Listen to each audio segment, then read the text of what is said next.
अब कान्छीको जित भइसकेको छ। कान्छीले चाहिँ ती सारा गुन्डाहरूको चङ्गुलबाट ती सारा गुन्डाहरूलाई चाहिँ कुटेर ती सारा गुन्डाहरूलाई चाहिँ छक्काएर त्यो पापीको जन्जालबाट उम्किसकेकी छिन्। अब कान्छीलाई ती पापी ती गुन्डा ती जडियाहरूले चाहिँ केही गरी पनि भेट्न सक्दैनन्। कान्छी यति धेरै कडा भएर निस्किएकी छिन् कि उसले आजसम्म यति धेरै यातना भोगिसकिन् त्यो गुन्डाबाट, जसले गर्दा चाहिँ कान्छीले बरु म मरे मर्छु तर म यो प्रमाण लगेर मेरो श्रीमानलाई सागरलाई जसरी भए पनि निर्दोष साबित गरेर निकालेरै छाड्छु। बरु मेरो ज्यानै जाओस्, बरु मैले जेसुकै गर्नु परोस्, जस्तो सुकै कदम किन चाल्नु नपरोस्, म ती सबै कदम चाल्छु र मेरो श्रीमानलाई, मेरो निर्दोष श्रीमानलाई निर्दोष साबित गराएरै छाड्छु भनेर कान्छी लागेकी छिन्। कान्छीलाई बचाउने हुँदा ती आमा पनि बिचरा अहिले काल कोठरीमा गएर बस्नु परेको छ। कहाँ काल कोठरीमा लगेर थुनिदिएको छ। खान नदिई, त्यो कोठाबाट बाहिर पनि निस्किन नदिई अँध्यारो कोठामा लगेर थुनिदिएको छ। यो गुन्डा कतिसम्मको शोषकी हुन सकेको हो। ती बिचरा आफ्नी आमा जस्ती, आफ्नी श्रीमती जत्तिकी मान्छेलाई उसले सजाय दिइरहेको छ, त्यो पनि एउटा फोन कलको न्युमा। यस्तो पापी मान्छेलाई त भगवानले पनि सजाय दिन्छन्। भगवानले पनि माथिबाट हेरेका छन् उसले कति धेरै पीडा दिएको छ मान्छेलाई भनेर। कान्छीलाई यति धेरै पीडा दिएको थियो जसले गर्दा अब उसले सधैँभरिका लागि जेल बस्नुपर्ने व्यवस्था हुन आँटिसकेको छ। त्यस्तो अवस्था सिर्जना हुन आँटिसकेको छ।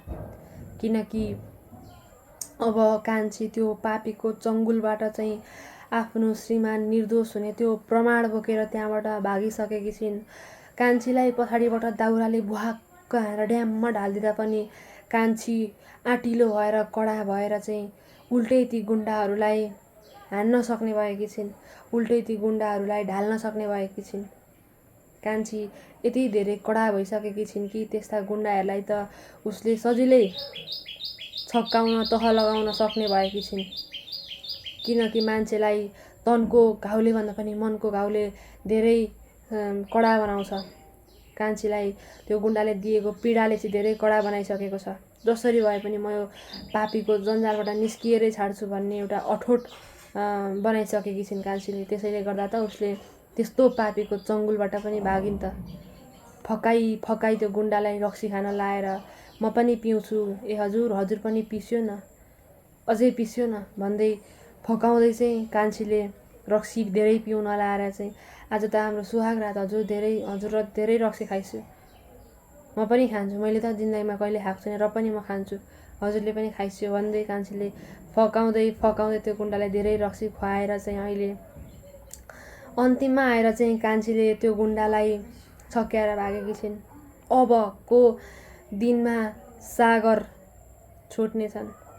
कान्छीले अदालतमा लगेर त्यो प्रमाण पेश गर्नेछिन्, जहाँ चाहिँ सागर निर्दोष भएको सम्पूर्ण प्रमाण छ, भिडियै छ। त्यो गुन्डा कतिसम्मको शोषकी रहेछ त, भिडियै बनाएर राखेको रहेछ। सागर र कान्छीसँग त्यत्रो धेरै दुश्मनी रहेछ त्यसको।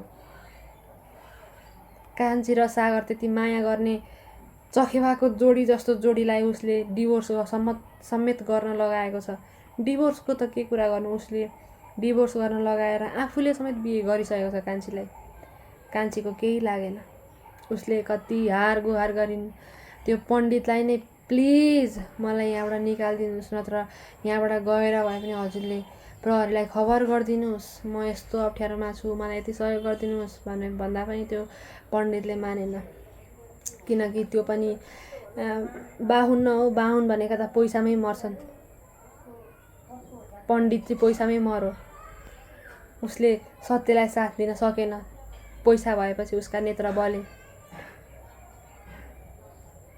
महादेवका पनि पैसा भएपछि 3 नेत्र बल्छन् भन्छन्, त्यस्तै गरी त्यो पण्डितका पनि 3टा नेत्र बले, उसले सहयोग गरेन।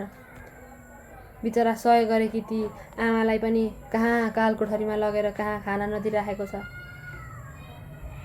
यो गुन्डाको साम्राज्य कसरी चाहिँ अब अन्त्य गर्न सकिन्छ त, कान्छीले यो सोचिरहेकी छिन्।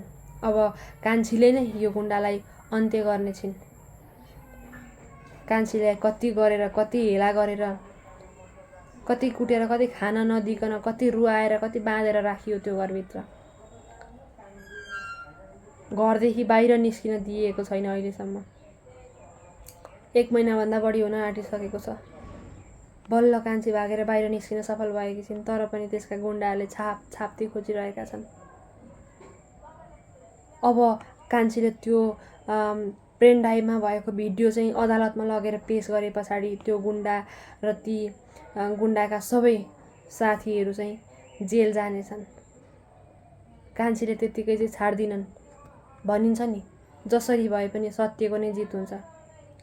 आज यहाँ त्यही हुनेवाला छ। कान्छीले यति धेरै दुःख पाइन् र पनि अन्तिममा उसले प्रमाण फेला पारेरै छाडेकी छिन्। अब जसरी भए पनि सत्यको जित हुन्छ। यदि 2 जना माया गर्ने मान्छे, श्रीमान र श्रीमतीको माया चोखो छ भने उनीहरू कहिले पनि छुट्दैनन्। उनीहरूलाई कसैले पनि छुटाउन सक्दैन। त्यो गुन्डाले चाहे त्यो कान्छीसँग बिहे नै गरोस्, उसले चाहे त्यो सिन्दुरै किन नभरिदियोस्, कान्छी र सागरको डिभोर्सै किन नहोस्, तर पनि उनीहरूकै जित हुन्छ। उनीहरूकै जित भइसकेको छ।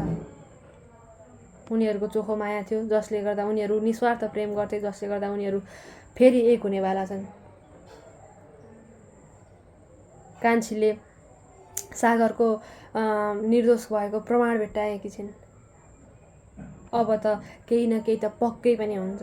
आज कान्छीले त्यो प्रमाण लगेर अदालतमा पेश गरे पछाडि ती सबै गुन्डाहरूको भण्डाफोर हुनेछ र बिस्तारै बिस्तारै कान्छीको मित दाजुको आमालाई मारेको कुरा पनि त्यहाँ उनीहरूले उकल्नेछन् र कान्छीको मित भाउजूलाई कान्छीको मित दाजुले सखाप पारिदिन्छन्। उसले आफ्नो जिन्दगीबाट सधैँको लागि हटाइदिन्छन्।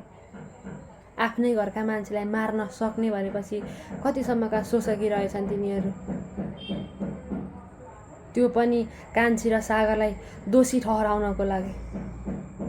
यस्ता शोषकीहरू जेलभित्र जानै पर्छ, यस्ता मान्छेहरू जेलभित्र जाकिनै पर्छ, त्यो पनि सधैँभरिको लागि।